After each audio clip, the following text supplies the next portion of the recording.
Okay, we're calling together the order, calling to order. Hello. Calling to order the meeting of the Ad hoc Grant Search Committee for May 5th at 3:02 p.m. And we have three members of the committee currently present: Diana Fetterman, Caitlin Swistek-Rooks, Chris Fowles.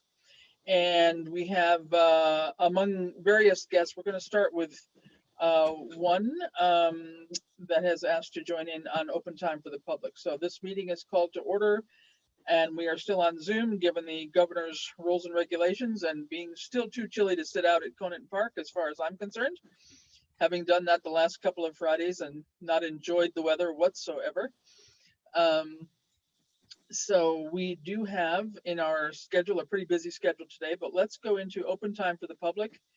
And we have Joan Linehan here as the Council on Aging Director to talk about a possible grant opportunity. And I will try to share my screen with something that she has recently sent over here. So Joan, feel free to give us a little bit of a briefing on what you've had in the past and talk about this grant opportunity.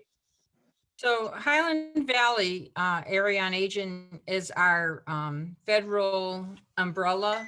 They have a staff of 100, but they give out grants every other year. This year it's $4,000 total.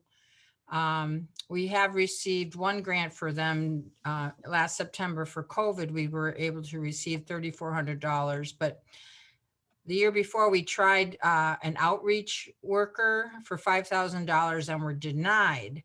And so I was looking for some expertise from grant writers and people who maybe have a little more savvy in what words to choose. I know they're looking a lot for collaboration and partnership. So I've reached out to Easthampton, Westhampton, and actually there's a woman in Chesterfield that's very active in the Hilltown Consortium.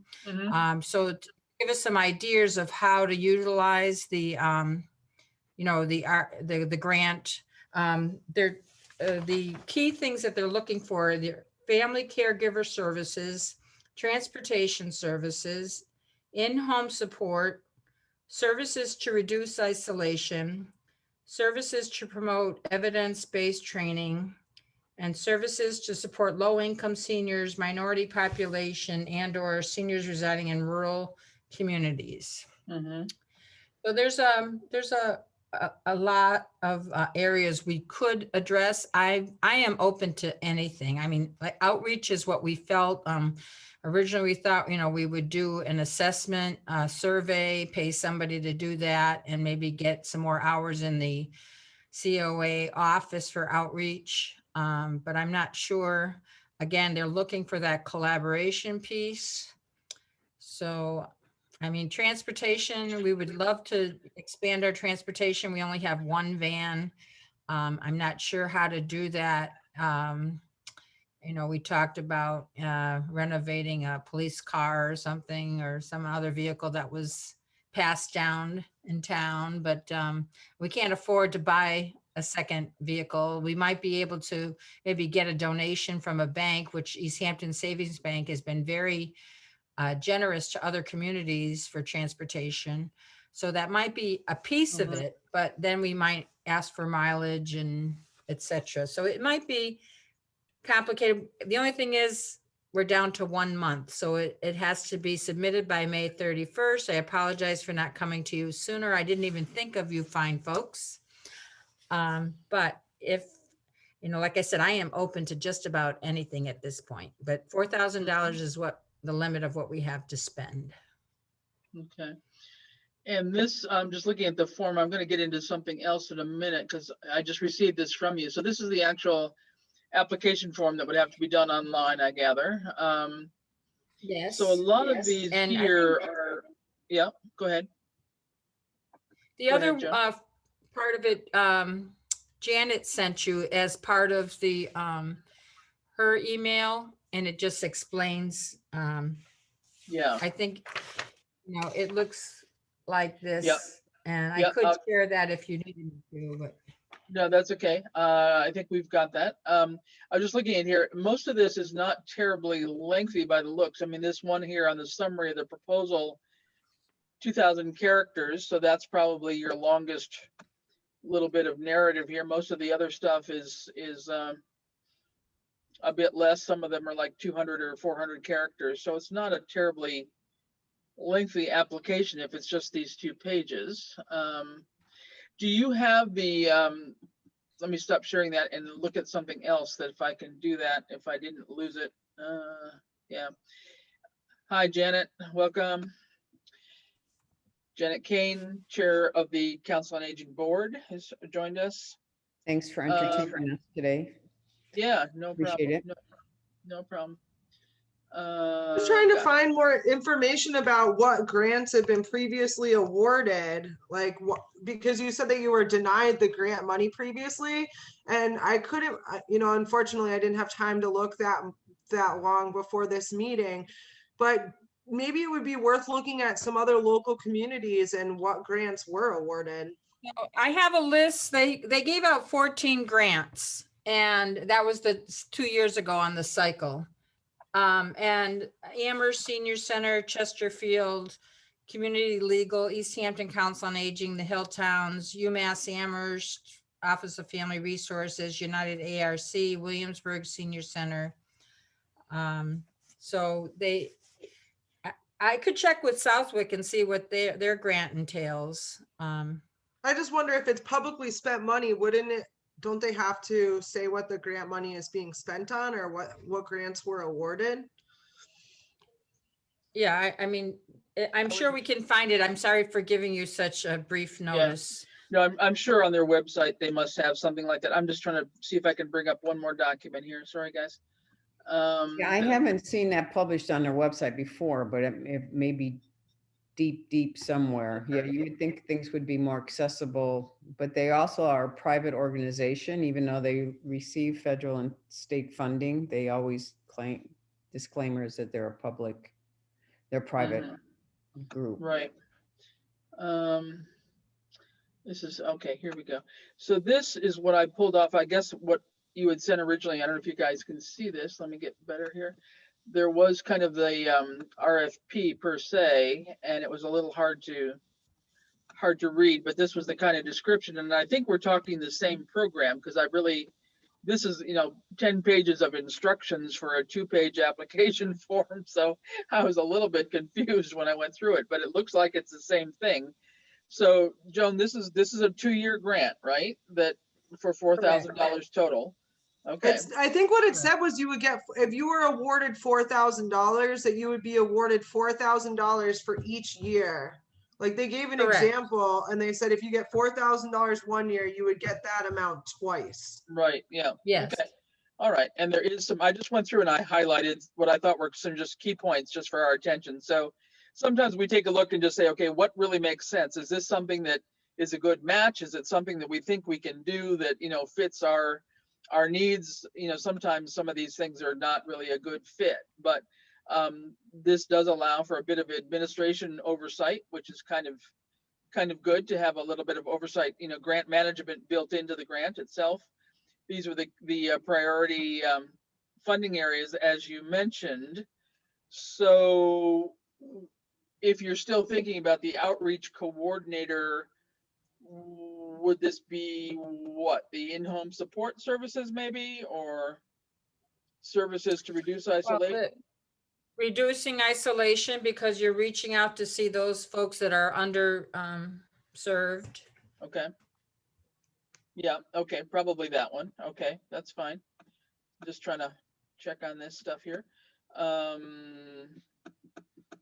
All right, so these were all the goals. So engage people with their organizations, community activities, multi-generational, underserved population groups. I didn't see a requirement for partnering with other towns, though. Did I miss that maybe? Well, it's reiterated in that piece that Janet sent. Okay. Yeah, I don't know. It's been critical. A partnership between agencies in our 24-town service area. Preferably partnerships include a council on aging in our 24-town service area. Right. That was up. and communities in Pond Valley. But Up that in- was one of their criticisms of the last grant. Huh, okay, because I guess I would have interpreted that as Highland Valley and the Southampton COA. So that to me is a partnership. I wasn't reading that as more than one town being involved, but I get you here. Joan, if there's a way, do we have the rejection letter from 2 years ago by any chance that you can maybe send out? I'll have to look it up. I looked I'm today sure we just have to it find the somewhere. grant, but I will find it. Okay, I'm sure I didn't throw it away. I might have burnt it, but I don't think so. yeah. So you said that you got one on what you said was, but that was COVID related. Is that right? Yes. Yeah. That Right, was we like- were able to get a $3,400 grant for technology. And that was from Highland Valley. Correct, Okay. Yeah, I don't think anybody was turned down on that. Yes. correct. All right. So the one that you're talking about that you got turned down on was 2 years ago for the Yeah. Outreach worker. Okay, good. And there's a lot of them repeat their grant applications. So a lot of them get to continue the programs that they've had in the past. So we're kind of like trying to break through that, Right. barrier. Once some- you get it once, Exactly. then Yeah. you're eligible to kind of renew it, sort of thing. Yeah. Well said. Right. And you do Would it have be your, worth, ooh, sorry. No, I Would was it be gonna- worth, go ahead, Kate. I was gonna say, would it be worth reaching out to, is there like a point person that we could reach out to say, we were turned down last time. We're really eager to get some funding to support reducing isolation in our community. Do you So have any Unfortunately, suggestions? there were three, they had 3 trainings in April that I did not attend. We attended the one 2 years ago, a COA board member and myself. So there is somebody I'm on the advisory board, board of directors. And there is somebody that I'm trying to connect with to get some help. Okay. That's great. Maybe that would be a good place to start to say, do you have any suggestions or any priorities that you guys are thinking about this year? Because maybe, maybe they'll be able to at least kind of steer you in the right direction. And then, in terms of filling out the application, we have a couple weeks. I'm happy to help wordsmith with you if you think it would be helpful. Yeah. When do you meet again? Well, You we'll just figure that out. meet once a We've been month? meeting, we've been meeting almost weekly right now because if we, help with this one, this is due May 31st, I believe. We've got a shared spaces, shared streets grant that's due May 21st.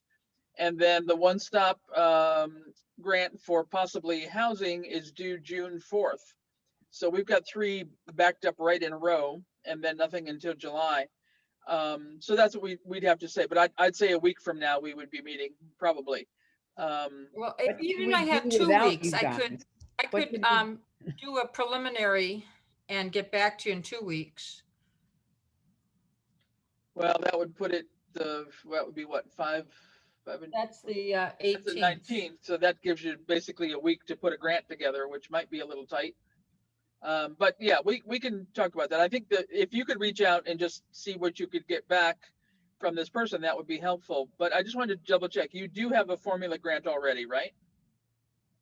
So Yes. you meet this eligibility thing right here, right? Number 8. Well, we have to be accepted next year because it expires at the end of June. So we participate every year. So.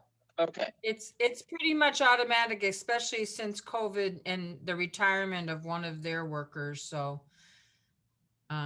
yes, we should be getting it. And do you have an application date for that? It used to be June 30th, but I'm not sure. I'll And find usually out. we don't really submit it until close to September, but we're on the list for annually, so I don't think it's Yeah. gonna be. Shouldn't be a problem. Okay, just checking. What That- happens is that's the at least- budget takes priority. So the budget takes priority, so they push the grant stuff back. It Okay, depends on when the state gets their stuff together. right. There was Okay. one other thing that they mentioned, that you have to do an interview process in June. And so maybe it's just about having a compelling argument for your interview in June also. That's something new. They didn't have that last time. I think it's mentioned in like above as part of the application requirements. It says there's a 30-minute interview session. It's in there somewhere because I saw it when I was looking through it earlier.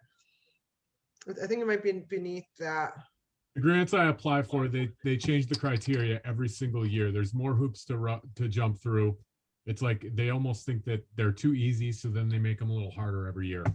Yeah, it's something about a 30-minute interview process that will take place in June. That's fine. Okay, well, I didn't notice it, but okay. I'm sorry to take up your meeting, but I do appreciate all your input, and I will work on this in the next week. And if I'm ready in a week, I'll be glad to submit something in a week. Yeah, because I think what we could do, Joan, I think two things. If in the meantime, while you reach out to your person at Highland Valley, if you could possibly find either the application itself and or the feedback that you got on that one 2 years ago. And that would be very helpful, just so we understand. And then I guess looking at those categories, if you guys are meeting with your COA board with those 4 or 5 categories there, if your outreach worker is still your, your top priority, fine, but maybe have a second one as a backup just in case. Because I think as you talk to your connection at Highland Valleys, I mean, that's why sometimes attending these webinar workshops, whatever, can be important, because they do, as Randall say, they do change. It may be just a nuance here and there, but lately, for example, on many of our other grants that wouldn't apply here, but with many of our other grants, they're really heavy duty on environmental justice communities, which and climate resiliency. They are like the 2 biggest buzzwords in everything these days that I'm sure we're not there like, a year or 2 ago. So you might find out from your Highland Valley person whether there is a specific priority, not eliminating it, but just if there's a level of priority that they would like to give extra points for a particular category, not just to know if there is, and there may not be. So that you may still be fine with your, reduce the isolation, category and the requests there. But I think if you guys could start and gather the basic information, we'd be glad to read through what you put together and make some suggestions and that kind of thing, and help edit it and, That'd whatever. be great. And I like Caitlin's idea of finding out what they did grant for other communities and see if we can mirror that. I'll be happy to also take a look around to see if I can find that information. I'm at work, so it's a little bit tricky. There should be some things I would think on the Highland Valley website. I would think they ought to publish something there. I know a couple of directors. I think I can find out a few Okay, things. great. No, that would be good. All right. Well, that would be great. I would think the information session is probably recorded, and we could probably find that, Joan. That would be the other thing. Oh, usually that's a great idea. Yep, there should be Thank something you, I would Jen. think there too. So we could listen to that even after the fact and just be sure that there's nothing that we're, misunderstanding here. But the application itself doesn't look that complicated. I mean, it, doesn't sound like a lot of extra paperwork to be attached to it or all that kind of stuff. So I think it required a letter of support from the town administrator, if I'm not mistaken, that I read somewhere. But other than that, it didn't seem We'll look for that too. as onerous as some of the other ones I've seen. So I don't think it's an impossibility even with a short turnaround, but we'd rely on the COA to really take the lead on that. And then we're here to help collaborate and make some ideas, suggestions, whatever we can do. Okay. Great. Thank you. Thank you guys. Appreciate it. Thank you. All right. Good. Okay. So thanks. So let's, we'll get back to the regular order of business here. Just very briefly, we've got 2 sets of minutes to look at, which I'd like to get approved. Let me just bring up one here. One is a very short one, which was the meeting from March, end of March. And this was just the final meeting as we were looking at the expressions of interest for the one-stop grant. We just kind of reiterated what we were doing, the 3 main categories, and just kind of looked at different wording, and then I think we were putting our input into the final Google Docs document. So there was not a whole lot of, other discussion except related to the one-stop grant. So if everyone is okay with this, I would like to probably ask for an approval of these minutes. I'll make a motion to approve these minutes for March 25th. Okay, I second the motion. all right, could I have a vote, please, briefly? Brooks, Fetterman. aye. Okay, Fetterman, aye. Fowles, aye. Okay, we will call those approved. Thank you very much. I'll get those posted. And then we have one more. Kate, thank you for doing the last set from, uh-oh, where'd they go? Hello. They're hiding. They're hiding behind. I love this. I haven't figured out how to do this. Hang on. Grant meeting. Here we go. Okay, so I have to. Sometimes these grants just kind of, they hide behind each other here, and I don't quite know why. Try that. Okay, here we go. So these are the minutes from April 7th. So thanks, Kate, for doing these. I don't know, Diana, had you had a chance to look through these at all, or? Yes, they look good. Yeah, my only thought, Kate, I think my suggestion would be that under this review of minutes, we can just talk about, just briefly recap the minutes of the meeting, or the last minutes, but then I don't think we have to do the recap. You can feel free to delete it. Yeah, okay, and then we would just say that the decision was to approve, if that's okay. I mean, I don't think we have to bother to do that. Is everybody in agreement with that? Sure. All right, so with that edit, then we did talk about having put in the One Stop for Growth application, and then just we spent time looking at all the grant opportunities that had been applied for. And actually, if Ian is in earshot, I think I had a couple of just questions because I might have duplicated something here. The training for state 9/11.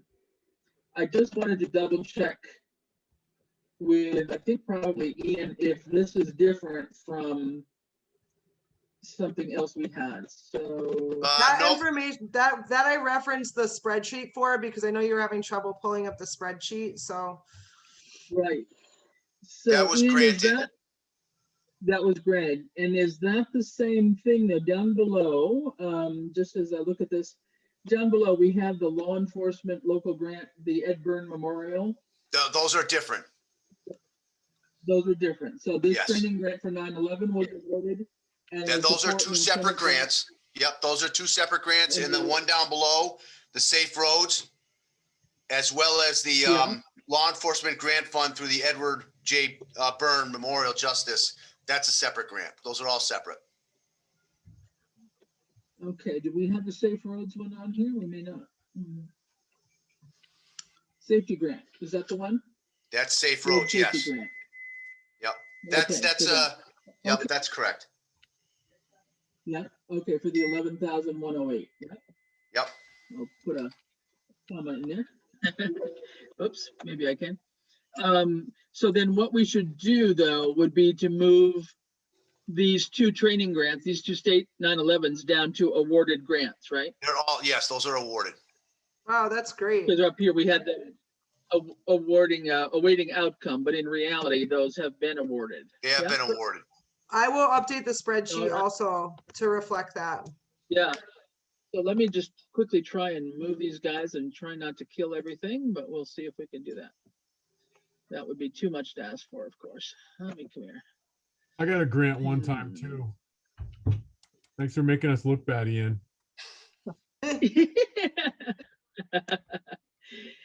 Well, both Ian and John have been on top of some of their grants, I must say.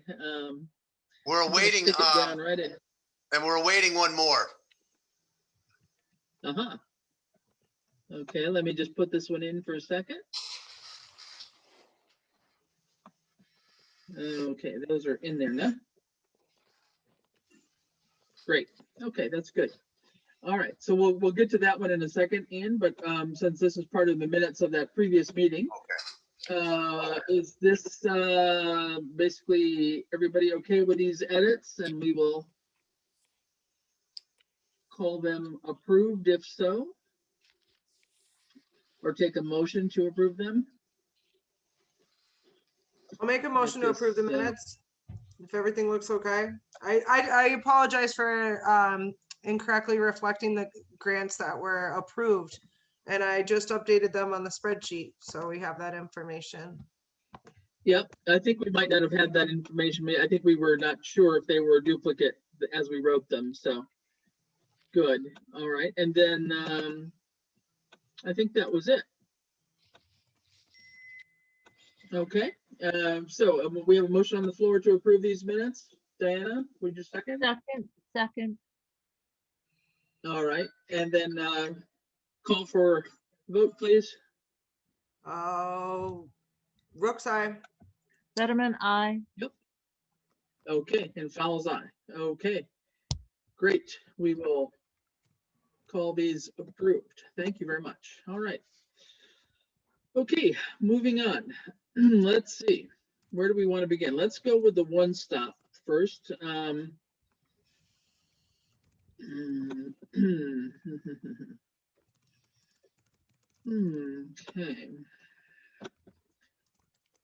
No, okay.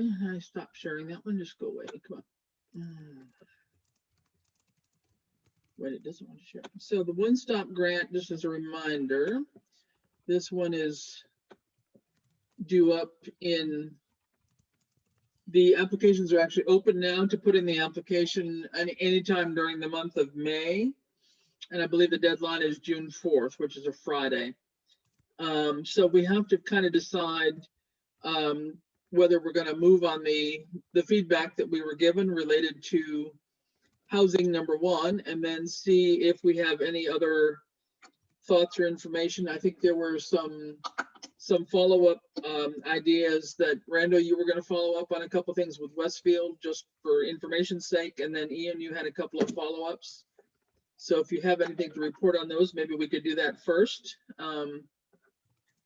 Sure. You want me to jump right in? Sure, yeah. All right, so I finally got a hold of somebody in Westfield regarding the sewer. The deputy DPW director indicated there may still be capacity. The main extends to 7 Bs.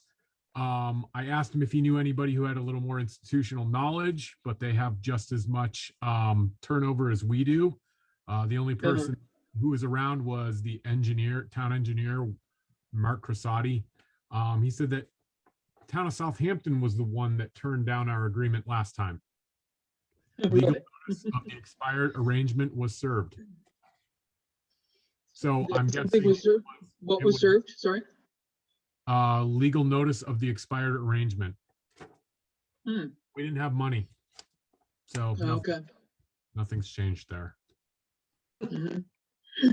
Which is why we look for grants. Right. All right, so there might be something there, but not clear. So, well, that would take I mean, that's good to know. I think as we see anything come up in the future, I don't think we would have a chance to put anything in on this particular grant anyway, since we hadn't even given it as an expression of interest idea. Right. We had 2 other things I was looking at too, and it doesn't, I mean, I can give you an update, but I don't think we're going to be gun to pull anything together by the time the applications due. Okay, well, let's just do the update anyway, so we have it on record. Yeah. Sure. So, Gun Road, I reached out to a traffic engineer I know, and he and Ian and I had a Zoom call yesterday. Okay, hang on. That's a separate grant. Let me pull up. Oh, that's the shared spaces one. So hold on to that for a minute. Sure. The sidewalk, that was also shared spaces. Yeah, right? I think so. Yes, it was. Yep. So this is just the one stop. So hang in there. We'll get to that one next. Okay. Sure. Thank you. All right. And Ian, I think your feedback was going to be more on the shared spaces one as well, right? That's right. And actually Randall, because he was already kind of touching base with the engineers and so forth, he took care of that. Okay. All right. Then we will jump to that one in a few minutes, but let's come back to the one stop. And we had basically 2 out of the 3 concepts that we, I think, felt the state was somewhat amenable to. The first one was the idea about underutilized properties and affordable housing, and then semi-lukewarm on the public safety complex, but maybe. Given the time constraints, I'm kind of feeling like if we tackled one, we'd be doing well at this point in time. So Sierra, I don't know if you've had a chance to have meetings at housing yet, or when you're going to be meeting next. And if this is something you want to present to them as a real application they want to put forth. Do you have a sense of that at all, or?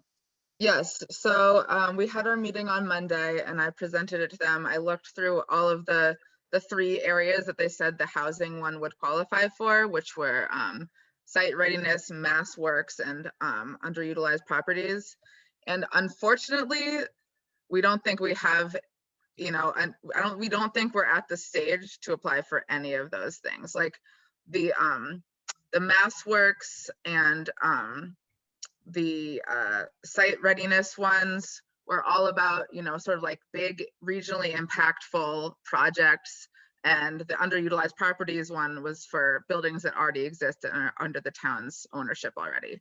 And so we didn't have any buildings that we thought would fit that. And we didn't have any properties that were at the stage to, you know, that were big enough and central enough to really be competitive for these grants. So we decided that we don't think we're going to apply for the housing thing this year. One thing they brought up at the meeting that they wanted me, that Janet and Jim wanted me to pass along to you was, even though this wasn't part of the expression of interest, the underutilized properties grant, the one that's for buildings that are already owned by the town, improvements to buildings that are already owned by the town, they suggested that that could be used for the current police station / town hall. Because you could use it for, you know, like a handicap ramp or, you know, fixing the windows or things like that. So they just wanted to, you know, get that suggestion over to you guys in case that was something of interest, that it did look like that was the kind of project that would fit under that umbrella.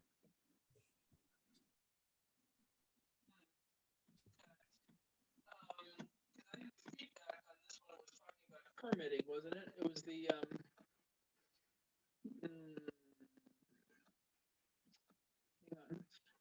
just take a quick look here. The first couple of these pages, this is the actual application form itself now. Well, it's a word version of it, but the first couple sections get automatically filled in based on the expression of interest. And then there's a bunch of questions to answer about the project. I thought we felt that this one, they said it came into the pre-development and permitting one, as well as in the small town one. So even with that, did we misunderstand that it had to be an unutilized building? I thought it was something that could be unutilized properties in general, upon which you could build something.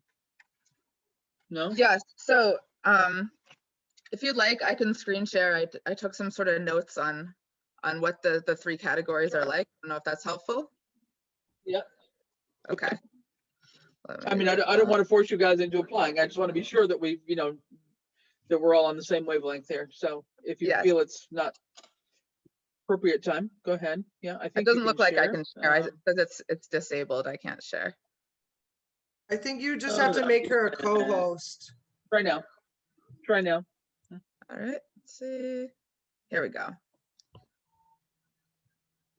So here's the deal. They said that the comments that they gave was that it would fit under the pre-development and permitting category. Now, looking into the pre-development and permitting section, there's 3 areas under that section. The programs associated with this category are site readiness, underutilized properties, and mass works infrastructure. So it's only the underutilized properties that has to be a building. Site readiness and mass works infrastructure can just be generally properties. So what we found was, you know, for the underutilized properties program, that was one that does have to be existing structures. We didn't have any places in mind, and they thought that the police station could maybe use it. For the site readiness program, it has to be a large, well-located, project-ready site.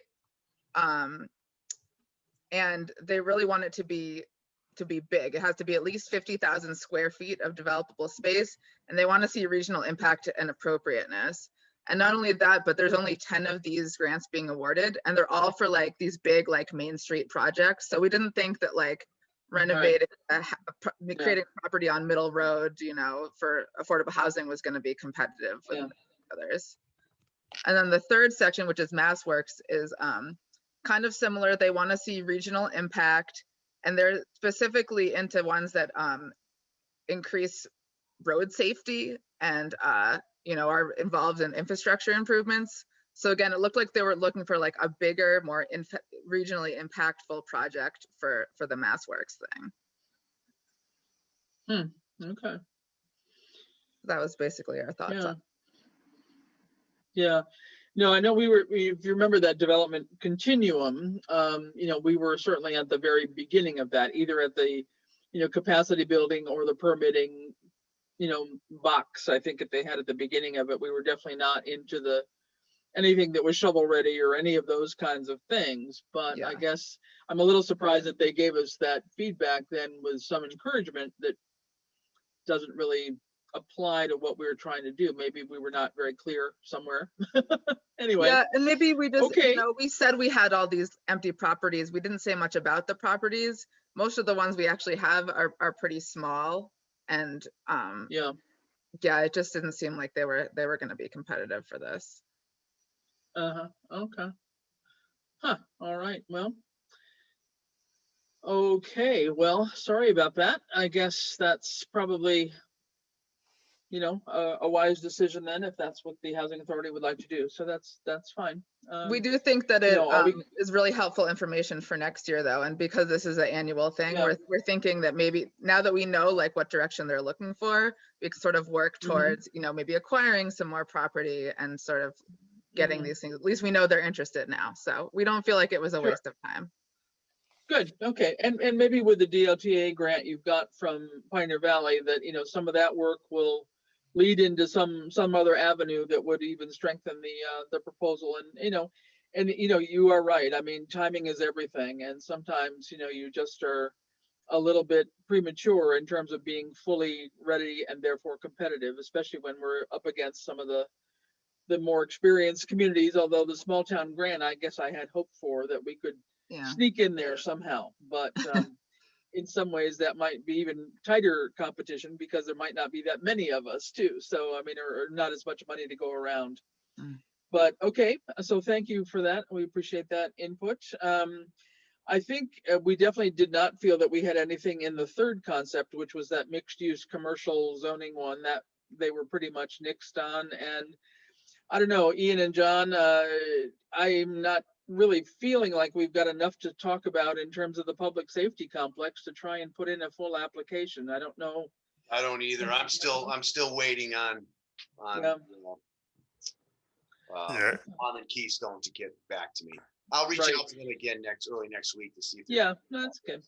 So I think, you know, all things given here, we're maybe, you know, just a little bit ahead of ourselves, and that's okay. I mean, I think these things are going to be the sort of the new program, and maybe they'll open up more than just once a year too.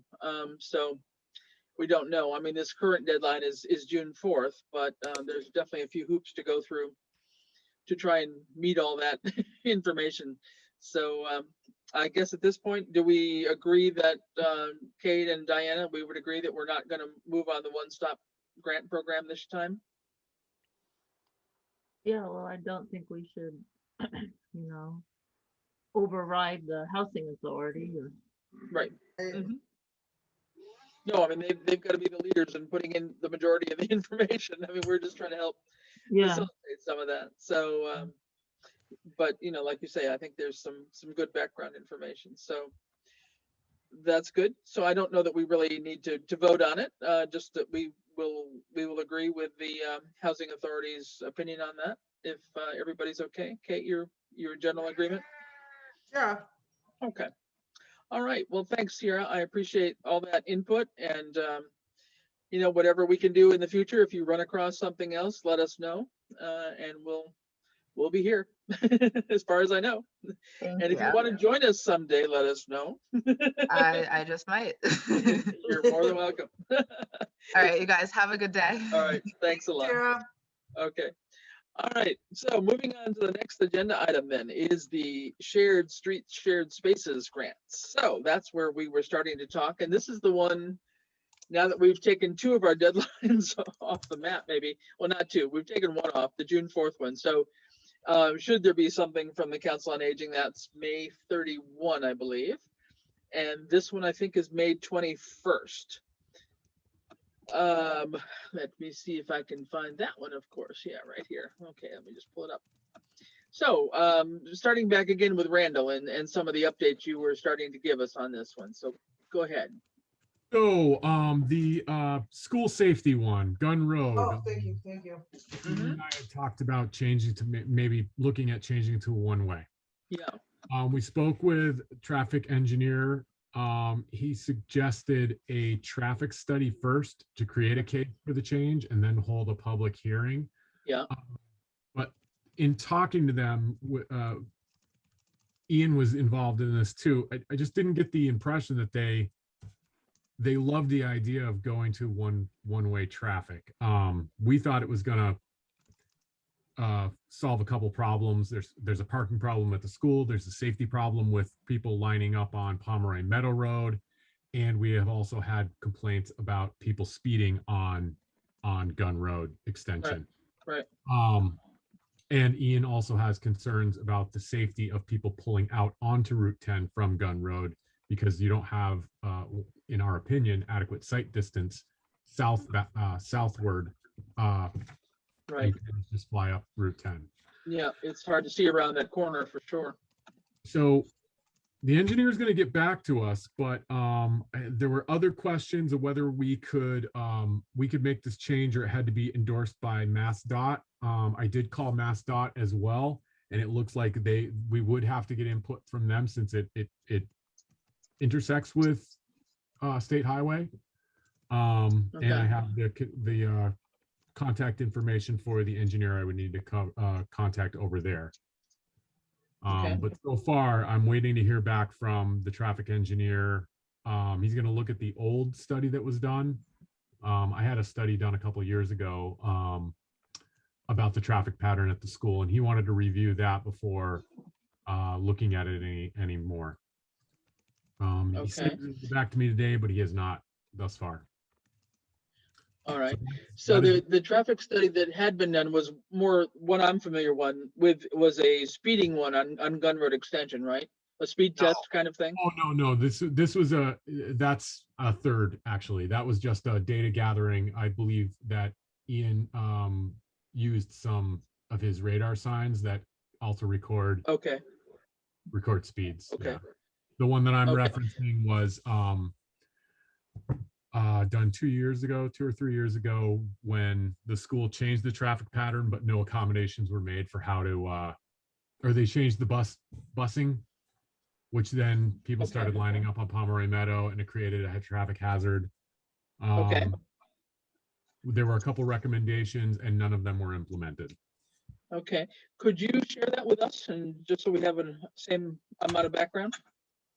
Sure. All right. And so, and is this a different engineer or the same engineer that would have done that one? Well, different. So the purpose of that study was just to see if there was anything. I mean, obviously, I know the situation with the town. We don't have any money. So we were looking at the cheapest ways to try to alleviate the situation. And I think the one we came to was to create a parking lot just south of the bus loop, where you could line up cars.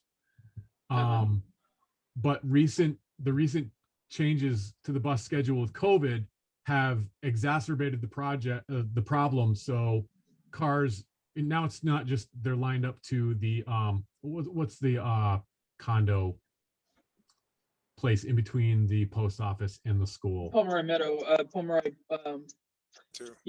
Village, is it? Maybe. Well, you know where I'm talking. Cars used to back up to there. Now they're backed up to Route 10. So the parking lot that we had proposed wouldn't handle that kind of volume anyway. Right. Just too many cars. Yeah. So this, we're just throwing darts and seeing what we can get. Yeah. And so the engineer that you just talked to, is this part of the same engineering firm at least, or no? Different? No. Okay. This is just this is somebody who I'm familiar with in town. Yeah. Who I bounce stuff off every now and again. Okay. And so just their initial opinion, just to review that again, was not too excited about having one-way streets. They didn't seem that way, but I don't think it's been ruled out. Yeah, I think they kind of thought they were going to have a better solution. And then once we articulated the length of traffic or the length of the line of cars, they realized that their solution was stuff that we already thought of. okay. Yeah, all right. So, I mean, certainly, I mean, from everything I've heard you talk about, I mean, I'm liking the idea of the one-way street for all sorts of reasons. And especially, as you say, it's much easier to turn onto Gun Road Extension from Route 10 than going the other way around. I mean, that's just accidents waiting to happen on a daily basis, without any kind of a other traffic light or anything there. Obviously, you just never know who's flying down the hill from Cumbies. It's kind of a bit of a blind corner there. Right. Well, I think this is still worth exploring. I mean, I like the idea. I mean, we haven't shut it off yet. Yeah, But, yeah. You know, I think Ian and I were both hoping that we'd go into that meeting and the traffic engineer would be like, "This is a great idea," and get that. So it's a little, you know. Yeah. You know, we might not even have enough lane space. You know, I think if we were going to do anything, we want to focus on funds for a study for that particular type of project. Okay. Versus we wouldn't have the time to do, I think, that actually make the change when it comes to coordinating with the Mass DOT, having public hearings. Yeah. But that wouldn't preclude us from at least seeing if we can get funding for a study. Sure. Absolutely. Yeah. And is Mass DOT's study or whatever they would do, that's something that would be payable by the town? We would have to pay for that? I assume so. It's they didn't say anything about study, but it would probably need to be reviewed by their engineers. And it would need to be permitted. Yeah. Okay. All right. So then to sort of fine tune a little bit, I'm just looking here. So this has got to be $50,000 or less. That's not a big problem.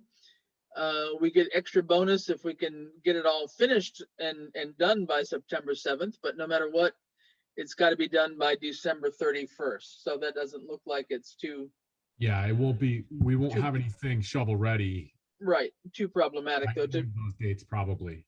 Right, but to be able to get a study done by December at least, if not earlier, that should be a doable thing, I would think. I think so. One would hope. Yeah.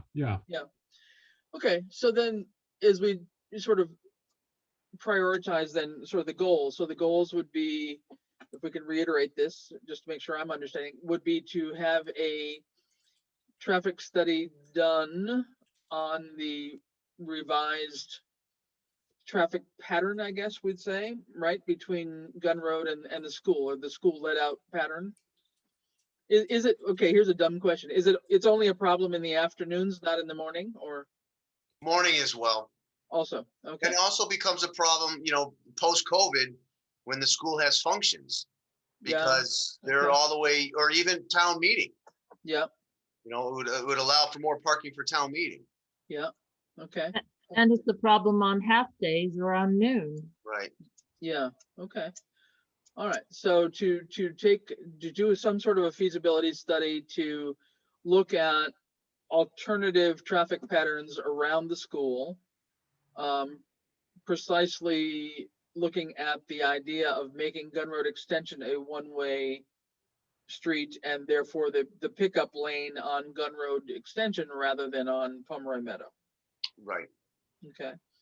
And then a second part of that would be to have Mass DOT do some level of an engineering analysis and allow some sort of permitting because of the junction of Gun Road Extension and Route 10, a state highway. Correct. At least they would need to review and approve it. Right. Okay. Approval, permitting, it's all this kind of the same thing. Okay.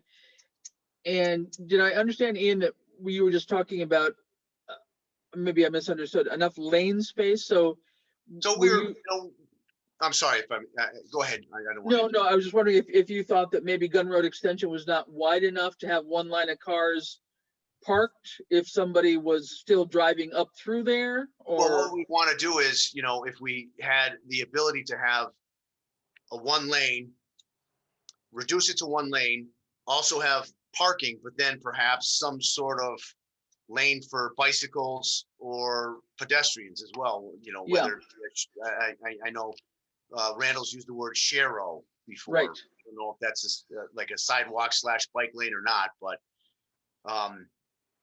so something along those lines to help also, you know, kind of allow people to walk safely down that road, or kids on their bikes. or people Sure. on their bikes. and that does get used that way too. So yeah, I think that would be a great idea to make allowance for that. It was a separate bike lane or whatever it might need to be Mhm. marked off. I'd like to target areas where we can improve the walkability. And we've already got sidewalks all the way up. If I'm repeating myself, I'm sorry, but Nope. we've already got the sidewalks all the way up to Glendale Road now, and Glendale to Route 10, and a lot of the neighborhoods in between also have sidewalks. So next on my list is to talk about sidewalks, but I'd like to push the state to expand the sidewalk network from Park Place down to at least Glendale, and, you know, possibly further. I think planning for the future, making our community more walkable is a great thing. You know, Yeah. if we were going to push it, you'd want it to go all the way to Coleman Road for the potential of the bike path. And that's an entrance to the bike path to Easthampton. I think that would be great. And you know, the other thing that the state is focusing on is accessibility. And any place we don't have sidewalks, it's not accessible. So Right. I think it's, you know, will gain better support if you're pushing to make things, you know, not only walkable so it's safer, but more accessible for people with disabilities. Mhm. Well, that's what we're trying to hit all of these points that would improve the situation, you know, traffic calming, pedestrian accommodations, Mhm. safety of the school, you know, and so I don't know.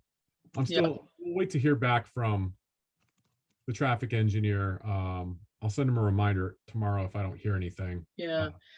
I was trying to remember, is this one where we could have, I mean, it feels to me like those would be two separate grants. What do you all think? Two separate projects. I mean, the traffic calming and the traffic pattern around the school would be one, and then the sidewalk would be a second project? Or would you see combining it all into one big project? So I think what I'm alluding to is, if we're going to do a study and design for the street, like a feasibility, say we do a feasibility study. Yeah. It's deemed feasible that we could turn it into a one-way street. Right. It's deemed feasible that we could include a sharo or some other you know, lane marking so that we can have pedestrian accommodation. Then you have the public hearing and the public's behind it. I think at that point it is one project, because you would do whatever you've got to do, whether it's just pavement markings, or if you would have to do any kind of construction on it. This is specific to Gun Road though, not the rest of the Yeah, sidewalk. we're not talking about the expansion of the sidewalk project. Okay. Only on this street, you know, just in Okay. an effort to, anytime you make an upgrade in this area, if you can include a pedestrian accommodation, you're moving Right. forward, improving the walkability of the area. And then when we go Yeah. to the state to expand the sidewalks, I think you've got even a stronger Got it. case, because you've got more streets, Okay.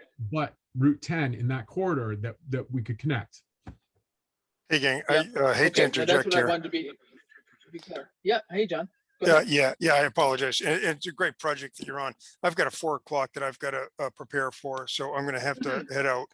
But out of curiosity, That's that Gun okay. Road extension, is that's coming up from Route 10? That would be the Yes. direction. Okay, good. Yeah, because that would alleviate some traffic accident problems that we've had For there, sure. too. Yep. Yeah. Good. Okay, Okay. good Thanks, John, stuff. for tuning in. Take All care, right. folks. I Take didn't care. realize we were getting that late. I've actually got a previous engagement at 4 o'clock too, so I've got 6 minutes. Do you want me to jump Yep. over to sidewalks? Yep. Okay, so Yeah, just briefly. Yep. okay, so we Go ahead. talked about expanding town hall to High Street, High fixing Town Hall to High Street. High Street to Pomeroy Meadow, adding. Park Place North, adding.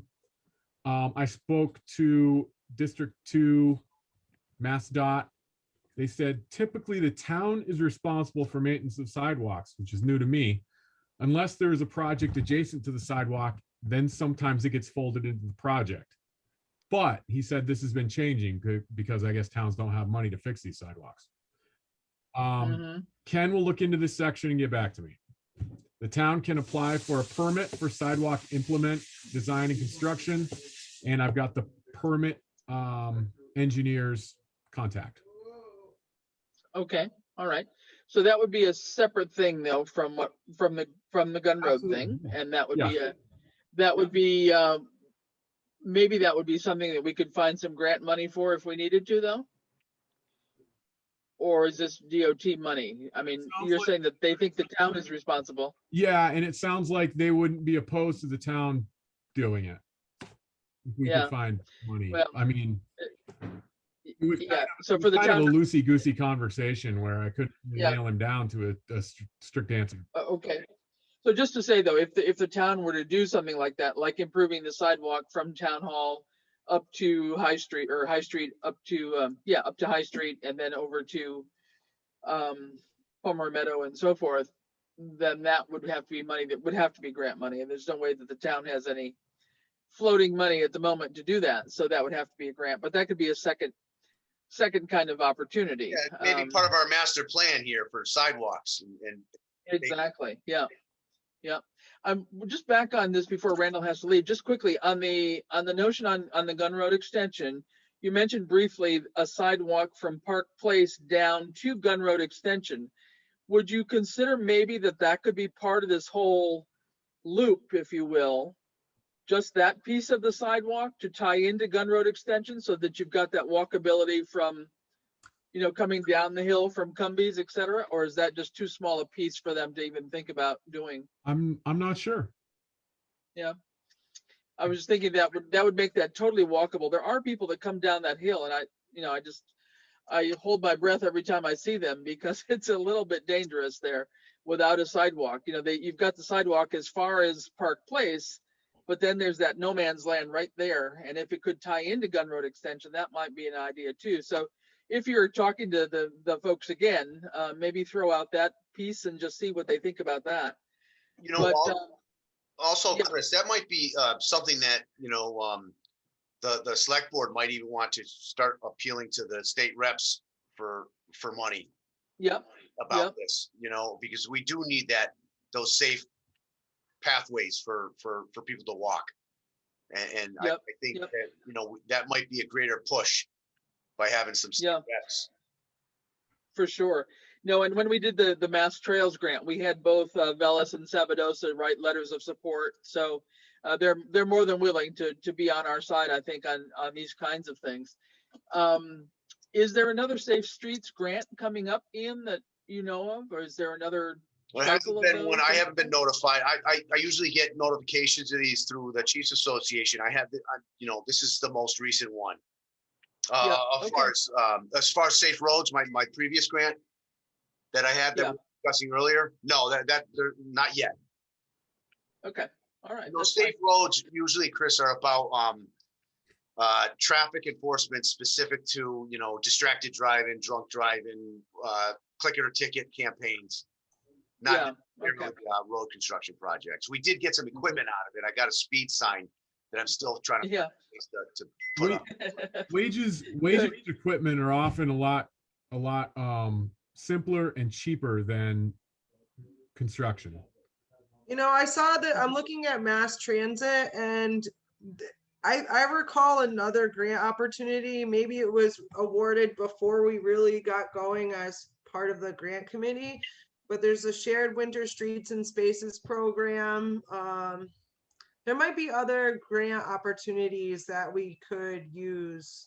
Like Amherst got almost $200,000 to just construct a new ramp and sidewalk through that grant. So maybe it's something to keep in mind for a future grant.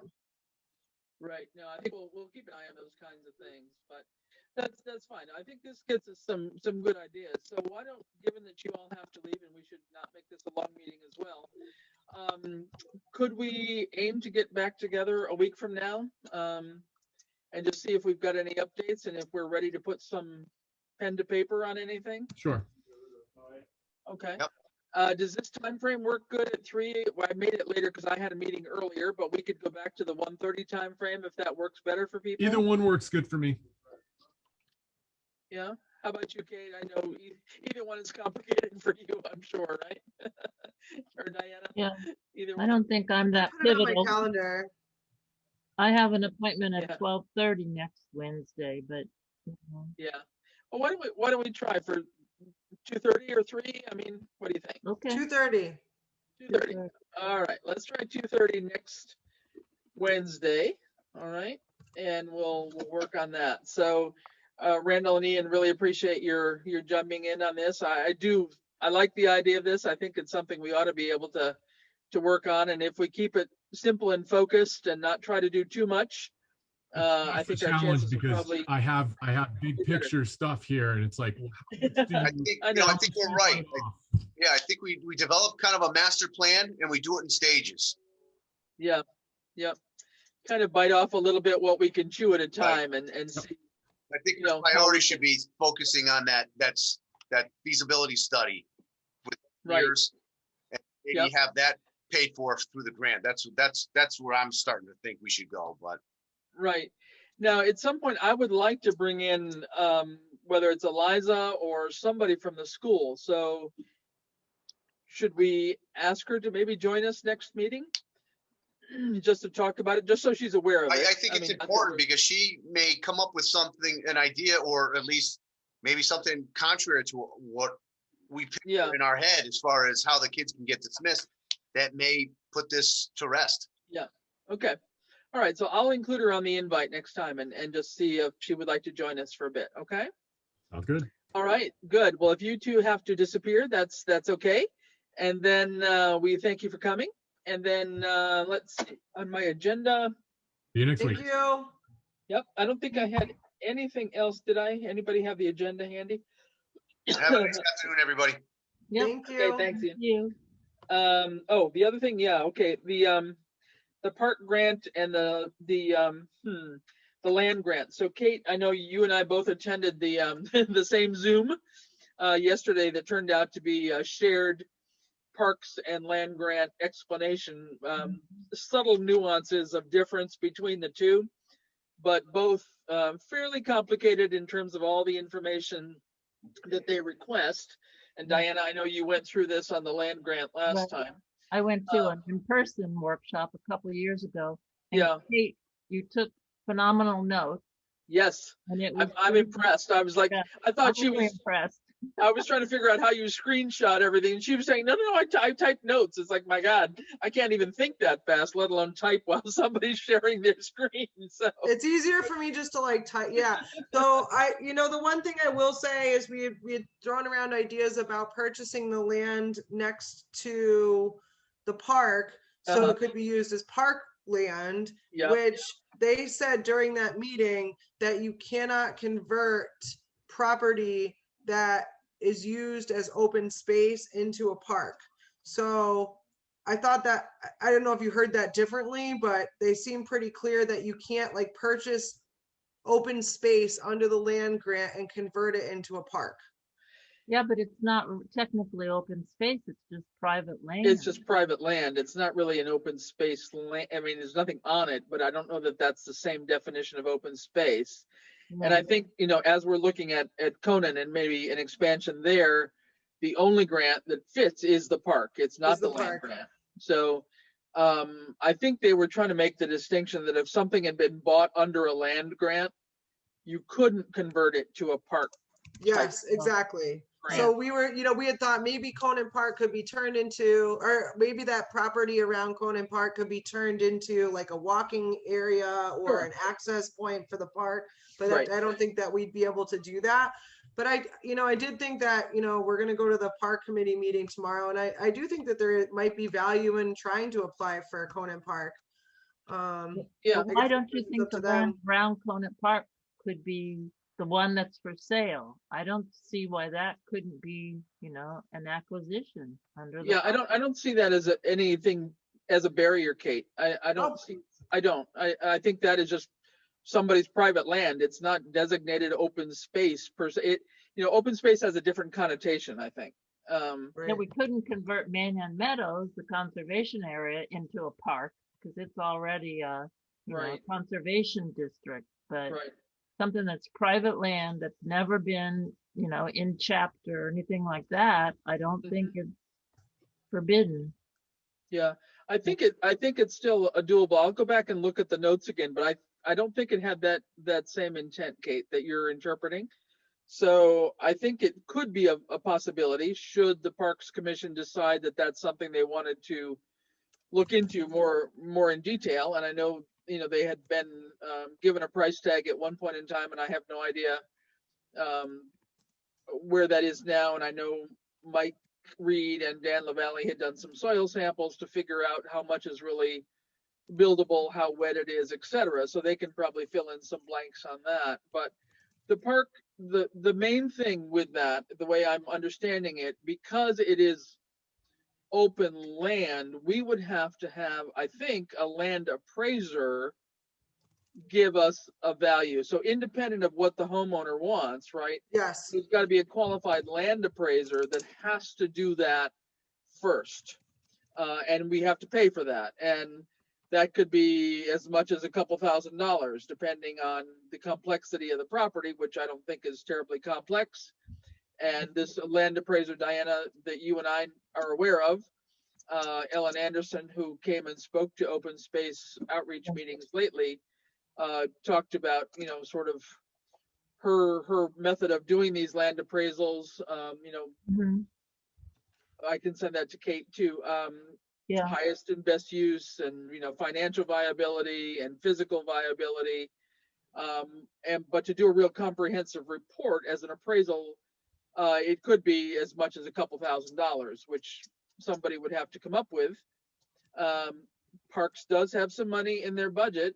They do have a line in the town budget. I don't know if they've spent much of it, but they do have some funds for those kinds of things if they wanted to use it before the end of the fiscal year. Mhm.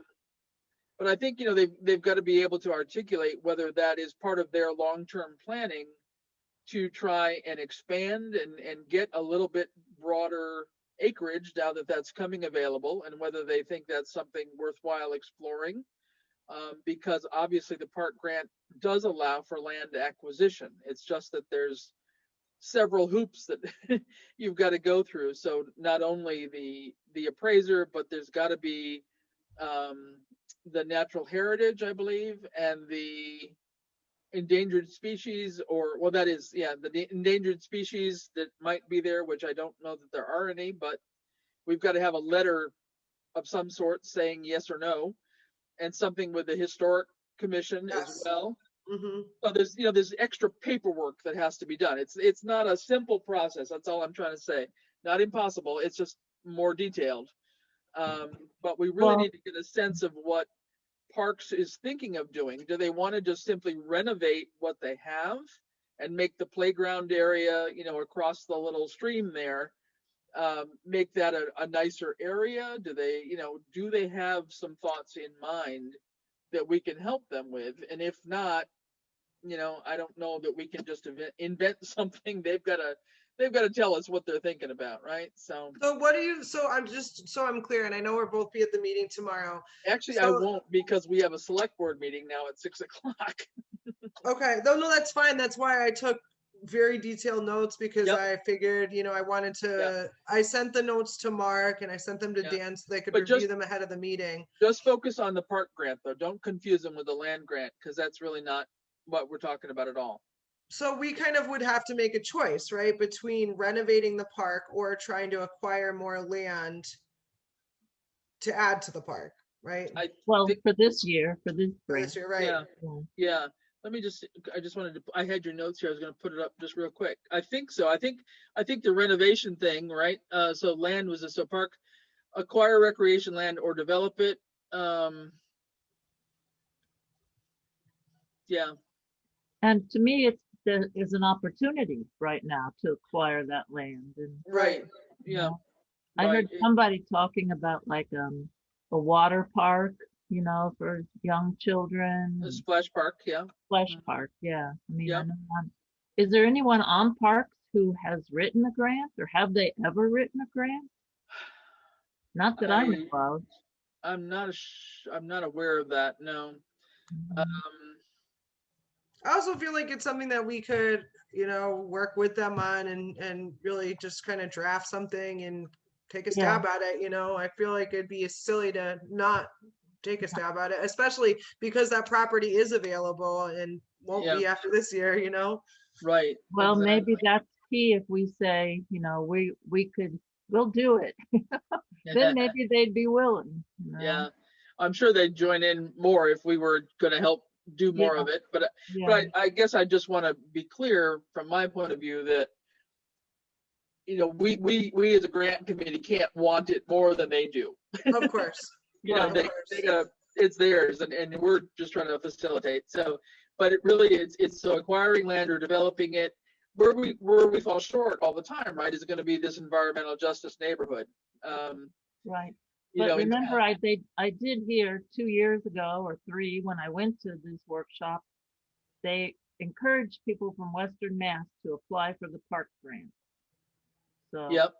there is that in our Yep. favor. There's the environmental Yep. justice in the debit Right. column, but this one is, you know, Yep. our locale is in our favor. Yeah. But And what is good, if you look at, if you focus on this too with them, Kate, for both the land and the park, is that all these kinds of things. So it's the property purchase, but all the title research, the recording fees at the registry, surveys. So what is not included though is the appraisal. So what I was just talking about, yeah, that appraisal would not be part of the budget. That's something that they would have to come up with some money for somehow else. and with a land grant, the town cannot offer more than the appraisal, I don't think. So is that Correct. true Yeah. with the park grant too? I Probably. would think it would be similar. Yeah, And what if that would be the my appraisal comes in a lot less than the asking price? Then what? right.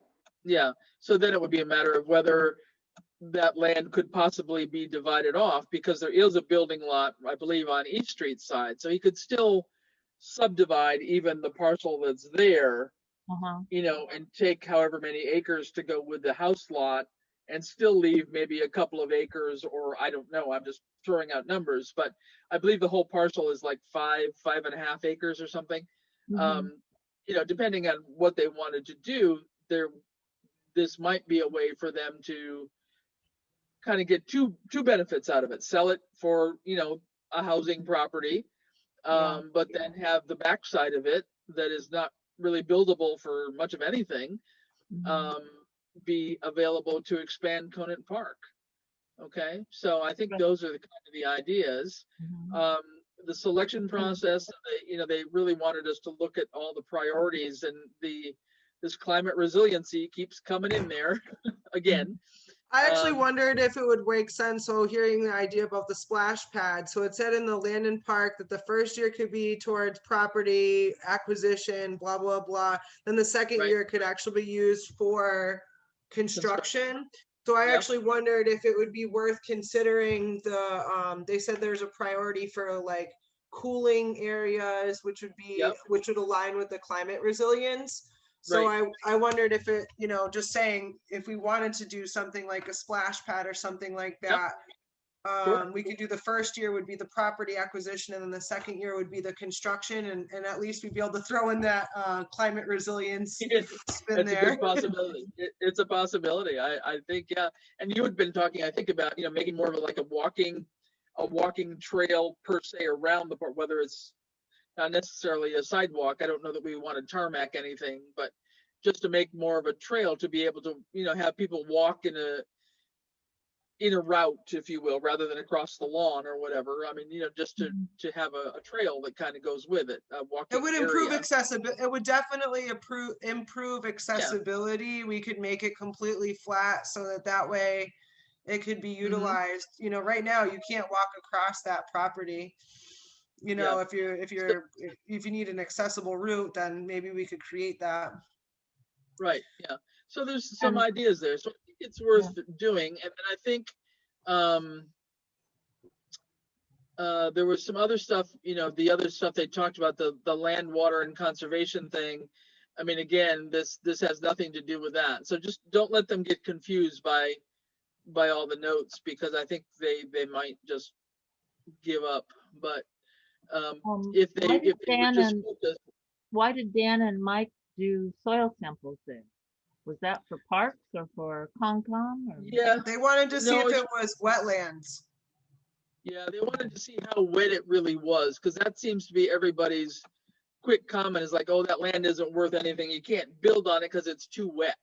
So they took some soil samples just to find out where the wet spots are and Mhm. what are the dry areas. So And Dan who would did have they report that to, or how do we know what the back results? to parks. Dan Oh. Dan is on parks, so he would Oh. report it, or he would report it back to parks if he hasn't already. So I Okay. think this part on the park projects, Kate, this would be one. You might even, well, I guess you're going to be outdoors, so you're not going to be sharing a screen, but just focus them on, this is like page 3 or something, right, of what you would have given them. And who knows if they have printed it out. I mean, honestly, what I would suggest is you might print out 3 or 4 copies and have them with you to hand out. Yep, I wouldn't count on I that. I do plan on doing that. Yep. Yeah, but then just focusing on page 3 here on park projects and letting them digest a lot of this. I think this is it, because this, now keep in mind, I think this is, because we're a small town under 35,000. The way I read this is that we are only eligible for the 100,000. We're not eligible for 400,000. Okay. Right. And I didn't think there was 100 parking spots there. Yeah. No. Yeah. The only thing is there 100 parking spots on both sides of the park? Yeah. Well. maybe. Yeah, you Because got quite a bit over there. those fields are part of Conant Park, right? Yes. Yeah. And so is Yeah, the but- library, really. So there's parking there. Yeah, I mean the back part of the library, not the library parking lot itself, but toward the back side, there's room for a fair number of cars in there. I would think the Parks Department ought to be able to tell you that, in terms of how many parking spaces they've kind of always planned for or allowed or whatever. So yeah, I think to the extent that we can find out their interest and they need to dedicate somebody to work with us, though. That's always the challenge. I know Dan really was eager to work on this project. I know. I mean, I'm just concerned about his time too. So I don't want to, Yeah. I really would like a bit broader buy-in, honestly.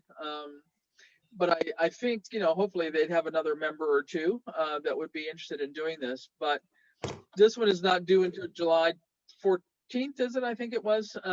First. They both are. Yeah, it's like this. It's Yeah. middle of July.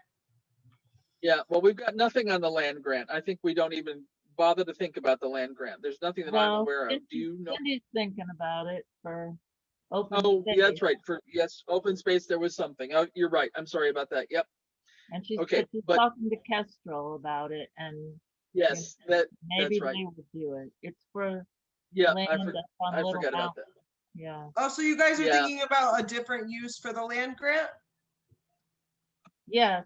Yeah, That's this- great. This Yeah. does not, land grant cannot work for the park at all. No. No, I understand. I just took notes for both because Yeah. I was at the meeting. Yeah, we Yeah. had 2 or No, I 3 know. ideas, and so 2 have been, the owners are not interested right now. So, but we're working on Right. the 3rd one right now, and we don't know if that owner will be interested, but Right, so Oh, I'm not writing another Through the- land grant right now. yeah, through the open space committee. Yeah, but They've Kestrel been might. looking at that.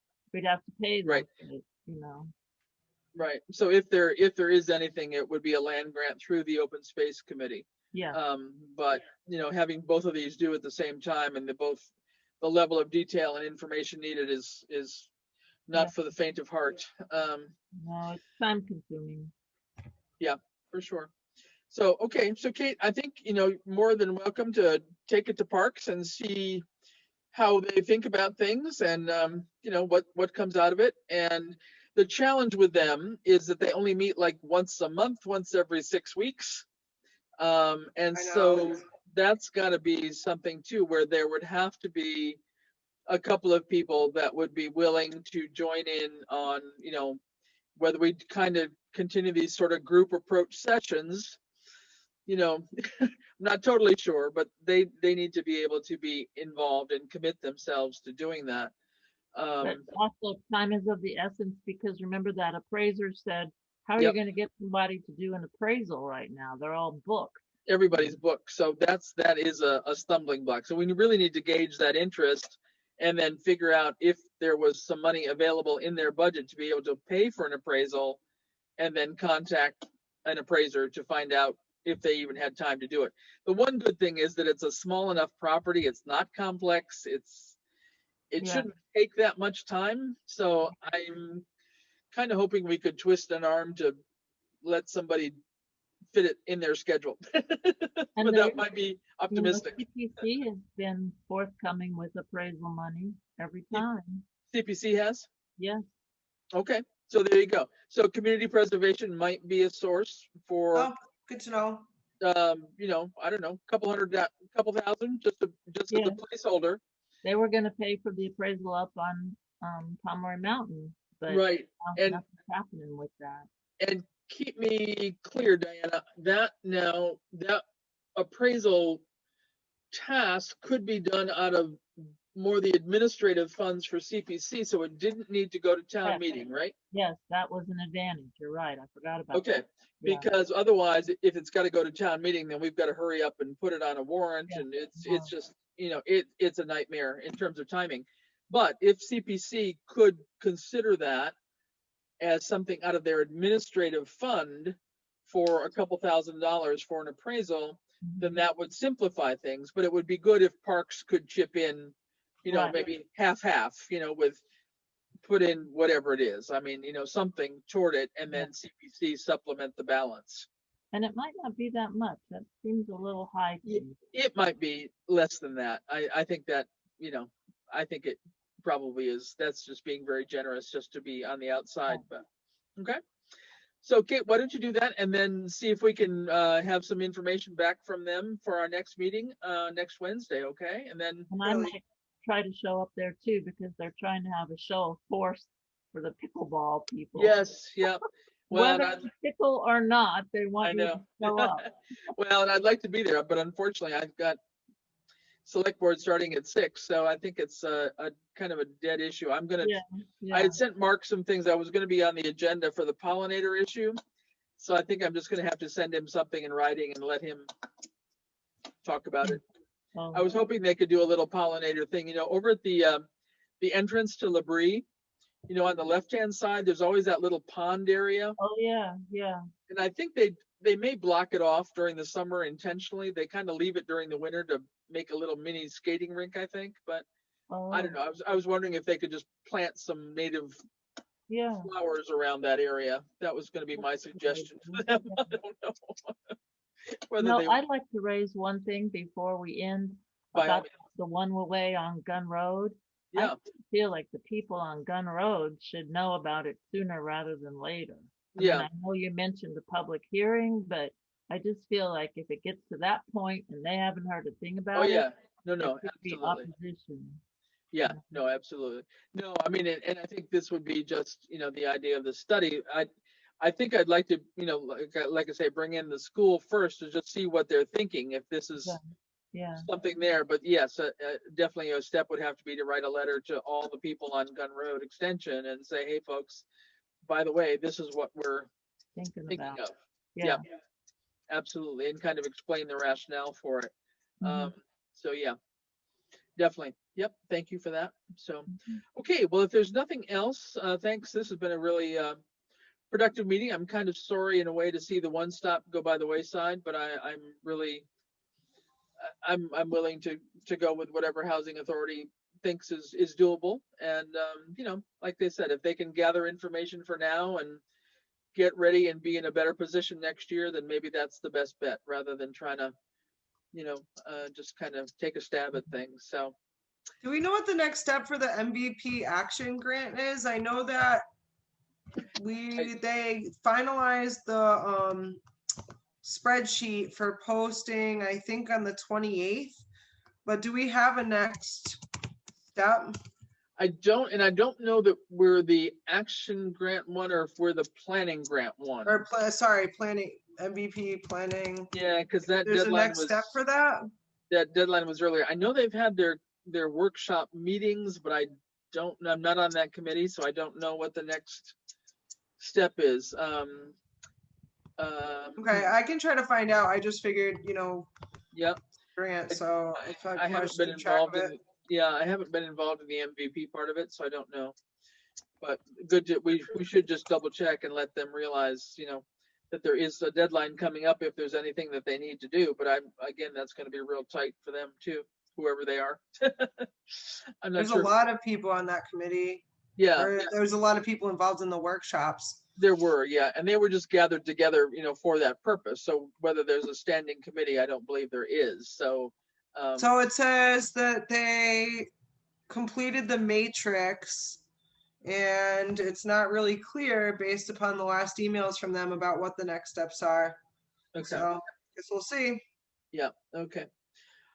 All right. So if there's nothing else, I think we'll just take a motion to adjourn for today.